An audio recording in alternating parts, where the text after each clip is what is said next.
జై విఘ్న గణేష వైష్ణవి లాక్స్కి స్వాగతం. ఈరోజు కర్రీ ఏంటంటే క్యాబేజీ పచ్చెనగపప్పు కర్రీ. దీని ప్రాసెస్ ఏంటో చూద్దాం. ముందు క్యాబేజీ మొత్తాన్ని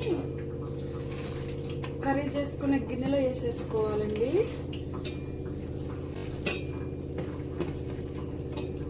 వేసుకున్న తర్వాత కదా ఇదిగోండి కడిగి శుభ్రంగా పెట్టుకున్న పచ్చెనగపప్పు, కొద్దిగా సాల్ట్ అన్నట్టు సాల్ట్ వేసుకోవాలి. ఒక 1/2 స్పూన్ సాల్ట్ వేసుకోవాలి. ఇప్పుడు స్టవ్ వెలిగించుకొని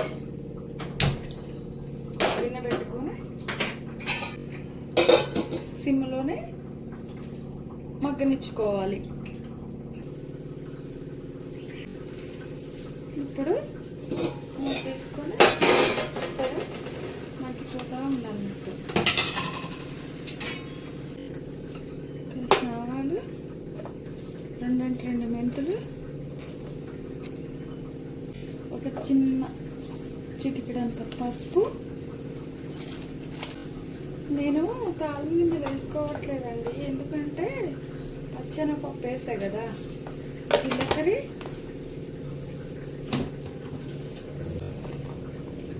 కొంచెం అంటే కొంచెం ఇంగువ. ఇంగువ ఏ కూరలు వేసుకున్నా కానీ చాలా టేస్టీగా సూపర్గా ఉంటుంది. ఇలా ఒకసారి కలుపుకొని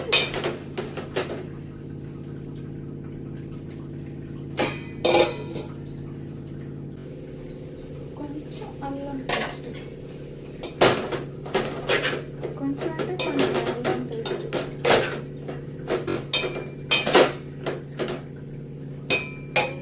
ఆవిరికి మగ్గనిచ్చుకోవాలి. ఎప్పుడైనా చూద్దాం.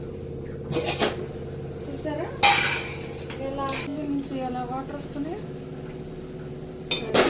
ఈ వాటర్ అంతా ఆవిరి మీదే పోగొట్టుకోవాలన్నట్టు. మళ్ళీ ఆవిరితోనే మనం ఆవిరి ఇది క్యాబేజీ వేసి నూనె వేసి ఇవన్నీ వేస్తే ఇంకా ఆయిల్గా ఎట్లా ఉంటుంది అన్నట్టు. అట్లా కాదు, ఏ కర్రీ అయినా ఫస్ట్ ఆవిరికి మగ్గనిచ్చుకున్న తర్వాతే మనం ఆయిల్ కానీ అన్నీ మిగతాయి వేసుకోవాలి. చిన్న టమాటా కట్ చేసి వేసుకున్నాను.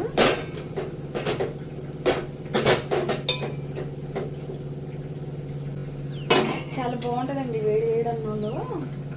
మన ఎగ్ పొరట ఎలా ఉంటుందో అలా ఉంటుంది అన్నట్టు. ఇప్పుడు చూసారా ఇంకా వాటర్ ఉన్నాయి అన్నట్టు. ఇంకా వాటర్ అనేది మంచిగా కుక్కోవాలి. బాగుంటుంది కర్రీ. ఇప్పుడు మసాలా కారం. ఇది మసాలా కారం జీలకర్ర, ధనియాలు, మెంతులు అన్నీ వేసి, ఎల్లిపాయ, ఉప్పు అన్నీ వేసి పట్టించిన కారం అన్నట్టు. మసాలా కారం అంటారు, తిరువురు సైడ్ అయితే సాంబార్ కారం అంటారు. ఇటు తెలంగాణ సైడ్ అయితే, మామూలు సైడ్ అయితే మసాలా కారం అంటారు దీన్ని.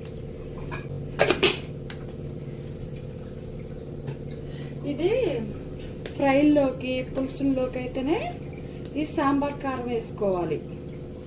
అదే నాన్ వెజ్లో కనుక చేపల కూర కానీ, చికెన్ కానీ, ఎండు చేపలు కానీ ఏమన్నా నాన్ వెజ్ అవి వండుకుంటాం కదా, అప్పుడు మామూలు కారం వేసుకోవాలి. ఈ నాన్ వెజ్లోకి మసాలా కారం బాగోదు. మసాలా కారం ఎప్పటికైనా ఫ్రైల్లోకి, పులుసు కూరల్లోకి, వాటిలోకి బాగుంటుంది అన్నట్టు.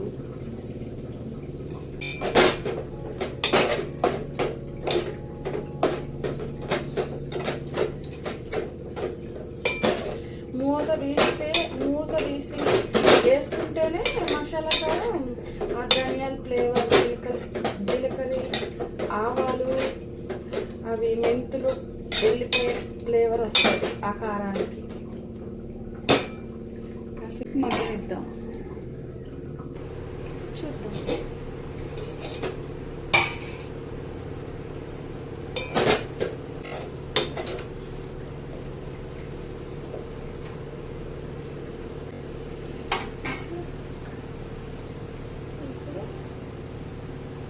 ఆయిల్ వేసుకుందాం.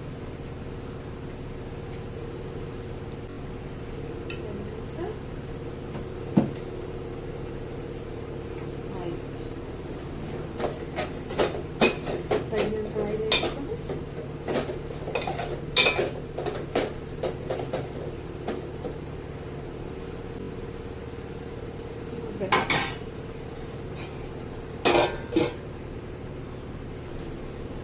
ఇప్పుడు నలిపి పెట్టుకున్న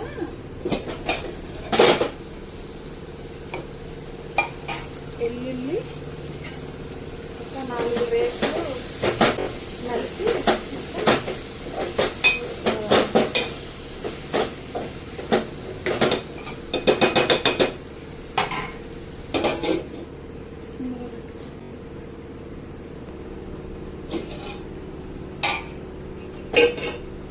నలిపి కడిగి పెట్టుకున్న కరివేపాకు ఒక 2 నిమిషాలు. అంతేనండి, ఎంతో టేస్టీగా ఉండే క్యాబేజీ పచ్చెనగపప్పు కర్రీ రెడీ. మీరు కూడా ట్రై చేసి ఎలా వచ్చిందో కామెంట్ చేయండి, సరేనా? Bye bye.